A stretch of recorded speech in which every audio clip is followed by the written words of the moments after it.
Sponsored by Life Care Hospital and Research Center. Best treatment facility available. Address Janta College Road, Anandpur, Rewa. Kushabhau Thackeray जिला अस्पताल के डॉक्टरों ने की बड़ी सर्जरी।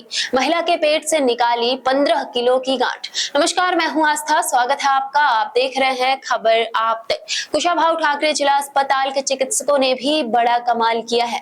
अब यहां भी बड़ी सर्जरी होने लगी है और मरीजों को राहत प्रदान की जा रही है। आपको बता दें कि कुशाभाऊ ठाकरे जिला अस्पताल के डॉक्टरों ने एक बड़ा ऑपरेशन कर मरीज की जान बचाई है। महिला के पेट से ऑपरेशन के दौरान एक बड़ा सिस्ट निकाला गया है, जिसका वजन आप भी सुनकर हैरान हो जाएंगे। जी हां, आप बिल्कुल सही सुन रहे हैं। महिला के पेट से डॉक्टरों ने 15 किलो की गांठ निकाली है। 1.5 घंटे चले ऑपरेशन के बाद महिला अब स्वस्थ है। बता दें कि यह रीवा जिले के लिए सुखद खबर है कि जिला अस्पताल में भी बड़े ऑपरेशन होने लगे हैं, जिसके चलते अब जिला अस्पताल में लगा रेफरल अस्पताल का दाग भी पूरी तरह से धुल रहा है। प्राप्त जानकारी के अनुसार रीवा जिले के रायपुर करचुलिया निवासी मोतीलाल कुशवाहा की 21 वर्षीय पुत्री एकता कुशवाहा को अक्सर पेट दर्द की शिकायत रहती थी। दर्द असहनीय होने पर उसे जिला चिकित्सालय में जांच कराई, जहां पेट में गांठ होने का पता चला। महिला मरीज को 13 अगस्त को जिला चिकित्सालय रीवा में भर्ती किया गया, जहां कैंसर संबंधित सभी जांच करवाई गई। सभी पैरामीटर सामान्य करने के बाद डॉक्टर आलोक द्वारा सर्जरी के लिए टीम गठित उसका सफल ऑपरेशन किया गया। मरीज की हालत पहले की अपेक्षा बिल्कुल सामान्य है। सफल सर्जरी करने वाली टीम में प्रमुख रूप से डॉक्टर आलोक सिंह दुबे, सर्जरी विशेषज्ञ डॉक्टर प्रतिभा मिश्रा, स्त्री रोग विशेषज्ञ डॉक्टर प्रवेश आर्या, शल्य क्रिया विशेषज्ञ डॉक्टर रूपा, निश्चेतना विभाग से डॉक्टर राधा सिंह, डॉक्टर निष्ठा शर्मा एवं doctor Priyanka Mishra, nursing officer Ranjana Bhuru Bhawar के नाम प्रमुख हैं। खबर आप तक की टीम से जिला अस्पताल के civil surgeon doctor ML Gupta एवं अन्य डॉक्टरों ने सर्जरी के संबंध में बातचीत की। आप भी सुनिए। अस्पताल में एक बड़ी सर्जरी हुई है। इसके पहले जिला अस्पताल में बड़ी सर्जरी हुई, इसके बारे में लोगों को जानकारी नहीं थी, लेकिन आपके रीवा कुशाभाऊ ठाकरे जिला अस्पताल में एक बड़ी सर्जरी हुई है। डॉक्टर आलोक दुबे द्वारा जो सर्जरी की गई है। डॉक्टर साहब, आप उस सर्जरी के बारे में थोड़ा सा बताएं कि कितनी कैसी सर्जरी, उस सर्जरी को करने में आपको कितना टाइम लगा? एकता कुशवाहा नाम की मोबिन जिले की एक मरीज थी, जिसको उसके पिता के द्वारा लाया गया। काफ़ी गरीब परिवार से थे और वो विगत 1 साल से पेट की एक गठान के कारण परेशान थे, जो कि धीरे धीरे बढ़ रही थी। इसके लिए पहले उन्होंने कहीं प्राइवेट अस्पताल में भी दिखाया, जिसमें उनको लगभग 1 से 1.5 लाख के आसपास खर्चा बताया गया। गरीब परिवार से थे। उसके बाद वो वापस हमारे पास आए तो डॉक्टर प्रतिभा मिश्रा मैडम को गायनेकोलॉजिस्ट को हमने दिखवाया और इसके बाद जैसा हम लोग ने टीम ने डिसाइड किया कि इनकी बाकी जांचें करवाते हैं और उनको भर्ती करके उनका आयुष्मान कार्ड के माध्यम से हमने CT स्कैन एवं कैंसर की जितनी जांचें रहती हैं वो सब करवाई। और फिर पूरी टीम, मैं, डॉक्टर प्रवेश आर्या सर और डॉक्टर प्रतिभा मिश्रा मैडम, हम लोग ने मिलकर ये डिसाइड किया कि अब इसको ऑपरेट करना पड़ेगा, क्योंकि वो जो सिस्ट थी वो धीरे धीरे करके बढ़ती है और बढ़ते बढ़ते अब वो उसके फेफड़ों को में दबाव आना शुरू हो गया था, जिससे उसको अब सांस लेने में भी तकलीफ हो रही थी। तो लगभग एक बड़े खरबूजे के बराबर वो गठान थी, जो पेट में निचले भाग से लेके छाती के ऊपर के भाग तक पहुंच रही थी और काफ़ी पानी भी था पेट के उसमें। तो इसके बाद उसको डिसाइड करके हमने ऑपरेशन के लिए लिया और कोशिश की कि जैसे मरीज की उम्र 20 से 21 साल के आसपास है, तो एक छोटा चीरा लगा के और मैडम के सहयोग से उस बड़ी गठान को हमने निकाला। वो लगभग 15 से 16 किलो के आसपास की थी और काफ़ी बड़ी गठान थी।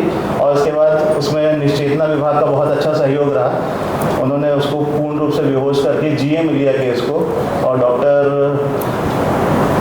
राधा सिंह, डॉक्टर निष्ठा शर्मा और doctor Priyanka Mishra madam operation के दौरान, और नर्सिंग स्टाफ में हमारे साथ सिस्टर रेणुका और स्टाफ भूरू भवर, इन लोगों का बहुत ही अच्छा सहयोग रहा। तो पूरी टीम ने मिलकर उस ऑपरेशन को किया और मरीज की स्थिति अभी स्थिर है, उसको ICU में रखा है और बाकी बाकी जो जांचें हैं उसके लिए आगे की जांचों के लिए उसका जो टुकड़ा रहता है उसको भेजा गया है। उसके रिपोर्ट के हिसाब से फिर आगे की उसका जो भी इलाज है वो निर्भर करता है। डॉक्टर साहब, अगर उस पेशेंट का अगर समय पर उपचार न किया जाता, समय पर अगर उसके सर्जरी न की जाती, तो उसके क्या दुष्परिणाम होते हैं? देखिए, अगर समय पे उस का उपचार नहीं करते तो उसके रप्चर होने के चांसेस रहते हैं कि एक एक्सटेंट के बाद फिर वो रप्चर हो जाता है। उसमें फिर इमरजेंसी में ऑपरेशन करना पड़ता है और उसके अंदर जो भी पानी मवाद खून भरा हुआ है तो वो पूरे पेट के अंदर इन्फेक्शन फैला सकता है और उसमें मरीज की जान जाने के भी चांसेस रहते हैं। वो तो समय पे मैडम के सहयोग से हमने उस ऑपरेशन को किया और अभी हमारे ज़िले में एक बार पहले भी मैडम लोग ने ये ऑपरेशन किया था और बहुत अच्छे रिजल्ट आ रहे हैं और माननीय मंत्री जी के सहयोग से हमें बहुत सारी फैसिलिटीज़ मिल रही हैं। और अभी कल ही माननीय मंत्री जी का यहाँ पे उन्होंने विज़िट किया था और जो 100 बेडेड अस्पताल है पीछे नया निर्माण हो रहा है उसके लिए कार्य को जल्दी करवाने के लिए कहा। एक मॉड्यूलर ओपीडी बन रही है यहाँ 3 मंजिल की और माननीय मंत्री जी से ही बात हुई क्योंकि हमारे यहाँ ऑपरेशन थिएटर 2 हैं और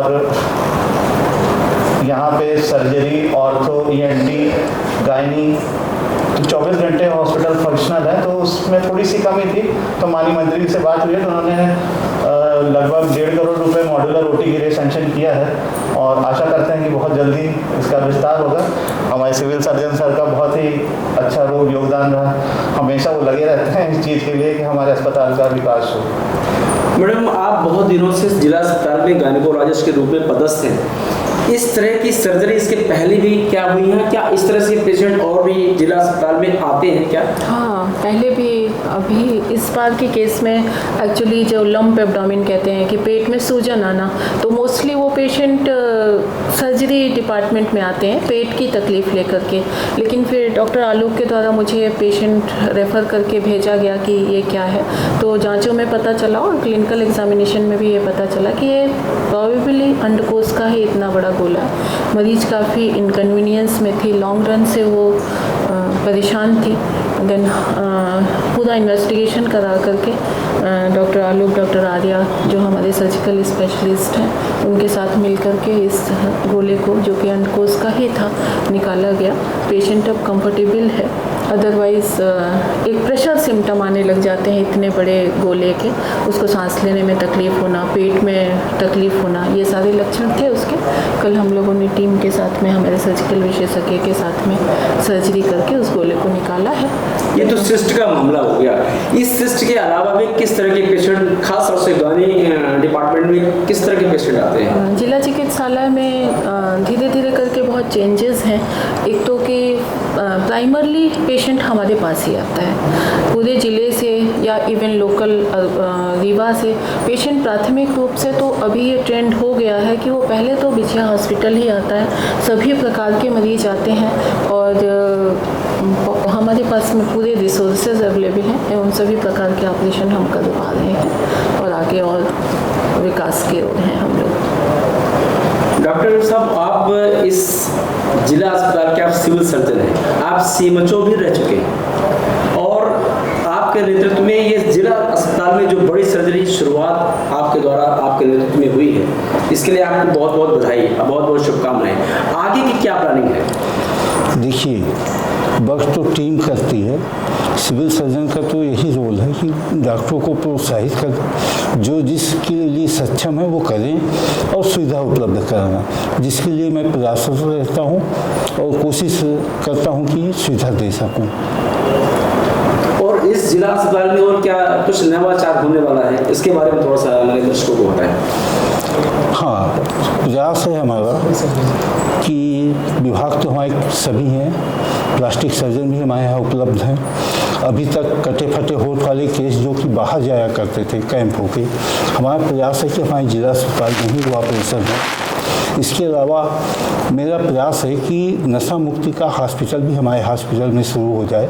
इसके लिए प्रपोजल बना के दिल्ली एम्स में मैंने भेजा है। अगर सेंक्शन हो जाएगा तो वो भी हमारे यहाँ शुरू होगा। और गायनी में भी पूरी सर्जरी होने लगी है, हमारे सर्जन भी उपलब्ध हैं, सक्षम लोग उपलब्ध हैं और अब आने वाले समय में आईसीयू भी डेवलप होने वाला है। एनसीडी जो है उसका विस्तार हो गया है। पहले एनसीडी में यूजुअली हाइपरटेंशन डायबिटीज़ लेते थे, अब नॉन कम्युनिकेबल डिसीज़ के अंतर्गत जैसे अपना किडनी डिसीज़ है, हार्ट डिसीज़ है, मतलब लगभग सभी बीमारियां आ गई हैं। उसका भी विस्तार हमें करना है, उसका भी बनाना है। और जैसा कि बताए अपने यहाँ ओटी कैंपस प्रपोज है। जो ही ये बिल्डिंग नई बिल्डिंग हमें शिफ्ट होगी तो हमारे पास जगह हो जाएगी तो ओटी कैंपस भी यहाँ पे बनेगा, जिसमें हमारा प्रयास है।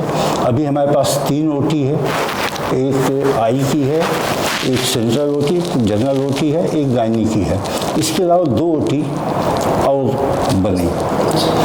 प्रयास तो है कि 3 ओटी और बने, एक आर्थो की हो, एक सर्जरी की हो और एक जनरल ओटी हो। परंतु देखते हैं अगर जगह होगा तो ये। डॉक्टर साहब, जैसे जिला अस्पताल को एक रेफरल अस्पताल के रूप में इसकी एक पहचान बन चुकी थी कि यहाँ जो भी पेशेंट आते हैं इसको सीधा रेफर करते हैं, तो इससे संजय गांधी अस्पताल में ज़्यादा लोड पड़ता है, बहुत लोड पड़ता है। इस दाग को कब तक हटा देंगे आप? देखिए, ये तो एक दुष्प्रचार है, मैं यही कहूँगा। डॉक्टर जितना सक्षम है उस हिसाब तक करता है। अब अगर कोई पेशेंट भर्ती होता है, वो हमसे कहता है कि डॉक्टर ये बताइए कि हम यहाँ ठीक हो जाएंगे कि हम बाहर जाएं, तो हम उसे ज़बरदस्ती नहीं रोक सकते। अगर कोई जाना ही चाहता है तो हम उसे कैसे रोक सकते? ये तो मेडिकल एथिक्स है। अगर कोई कहता है कि हम हायर सेंटर में जाना चाहते हैं तो हम उसको भेजेंगे, हम ज़बरदस्ती उसको नहीं रोक सकते अपने सेंटर में। पहले भी जितनी हमारी क्षमता थी उसके हिसाब से पेशेंट डील किए जाते थे। जो हमारी क्षमता के बाहर होते थे, चूँकि अपने ज़िले में हायर सेंटर उपलब्ध है तो अननेसेसरी डेथ को बचाने के लिए उन केसों को भेजा जाता था। अभी भी हमारे यहाँ जितनी क्षमता उसके हिसाब से हम लोग कर रहे हैं और अनावश्यक किसी पेशेंट को बाहर नहीं भेजा जाता, रेफर नहीं किया जाता। हाँ, अगर कोई यही जिद करके आए, वो अगर ये कहता है कि हमें गारंटी दीजिए कि हम ठीक हो जाएंगे तभी हम यहाँ रुकेंगे, नहीं तो हम जाएंगे आगे, तो हम उसे गारंटी दे के नहीं रोक सकते, क्योंकि किसी के जीवन की कोई गारंटी नहीं होती। हमें अपनी जीवन की कोई गारंटी नहीं है, कभी मैं बैठा हूँ कुछ समय बाद क्या होगा। डॉक्टर प्रवीण सारिया साहब, आप भी बहुत दिनों जिला अस्पताल में सदस्य हैं और कोरोना के समय में आपने बहुत अच्छा काम किया था। इस जो आपको बड़ी सर्जरी के लिए एक पूरी टीम मिल गई है, कैसा महसूस कर रहे हैं आप? बहुत गौरव महसूस कर रहा हूँ। मैडम के सहयोग से और डॉक्टरों के सहयोग से सर्जरी करने का मौका मिला। आने वाले समय में लेप्रोस्कोपिक सर्जरी शुरू होना ही, लैब अपेंडिक्स और लैब पूरी करने वाले हैं। रीवा पहला जिला है जहां माननीय मंत्री जी के सहयोग से हमें लैप्रोस्कोप प्राप्त हुआ है और अभी तक ये मेडिकल कॉलेज और बड़े शहरों में ही उपलब्ध रहता था। तो आशा है कि रीवा की जनता के लिए हम लोग कुछ बेहतर कर पाएंगे। यानी रीवा जिला अस्पताल लेप्रोस्कोपिक सेंटर बनेगा। जी, अभी हमने एक ऑपरेशन किया है माननीय सिविल सर्जन महोदय के निर्देश पे। अभी लगभग 10 दिन पहले ही हमारा लैप्रोस्कोप इंस्टॉल हुआ है। पहला जिला है मेडिकल कॉलेज के बाद जहाँ लैप्रोस्कोप माननीय मंत्री जी ने इंस्टॉल करवाया है और उसके 3 दिन बाद हमने केस को लिया था। अभी बेहतर स्थिति में है। इसी संदर्भ में हमने गायनिक लैप्रोस्कोपी के लिए भोपाल में बात की है, ताकि चूँकि मेडिकल कॉलेज में गायनिक लैप्रोस्कोप एंड उसके बाकी सारी चीज़ें इंस्टॉल हो गए, तो वो इंडिपेंडेंट तौर पे गायनिकोलॉजिस्ट को अलग से भेजने के लिए कहीं बाहर उनका प्रोटोकॉल में नहीं है। मैंने बात की है भोपाल में, तो वो रीवा मेडिकल कॉलेज में ही हमारे गायनिकोलॉजिस्ट में या अदर जो भी हैं हमारे साथ हैं उनके ट्रेनिंग के लिए बात हो गई है। जल्द ही वो ऑर्डर भी आ जाएगा और हम लोग भी gynaec laparoscopy Sanjay Gandhi hospital में GNH में जा करके एक प्रॉपर ट्रेनिंग ले करके हमारे डिपार्टमेंट में भी गायनिक लैप्रोस्कोपी स्टार्ट करने की प्रक्रिया उसे कब तक कितना टाइम लग सकता है यहाँ से शुरू करने में? ऑपरेशन हम लोगों ने शुरू कर दिया हो चुके हैं आने समय और कुछ बेसिक ट्रेनिंग्स हैं जो गवर्नमेंट को करवानी है, तो वो होते ही हम फुल फ्लेज काम शुरू कर रहे हैं। शासन को पत्र लिखा है, जो भी वहाँ से ट्रेनिंग के लिए आ जाएगा डॉक्टर लोग को भेज के हमारे डॉक्टर बहुत उत्साहित हैं लेप्रोस्कोपी के ऑपरेशन की ट्रेनिंग के लिए। जो भी शासन से परमिशन आ जाएगा ट्रेनिंग लेके। और हमारे बेसिकली बात ये है कि इवन ये चीज़ बेसिक जीएमएच में भी नहीं है। हमारे सारे सर्जिकल स्पेशलिस्ट जो हैं और हमारे जो तीनों गायनिकोलॉजिस्ट हैं हमारे, वो सभी ऑलरेडी लेप्रोस्कोपिक ट्यूबल स्टरलाइजेशन कर रहे हैं, जो कि basic to start for gynaec laparoscopy होता है। तो हमारे सारे स्पेशलिस्ट, चाहे वो गायनी के हों चाहे सर्जरी के, they are already LTT surgeons. तो it will be easy to have, हाँ, that will be favorable for us. Co-sponsored by Food Costa, Samdariya Gold, Sirmaur Chauraha, Rewa, MP.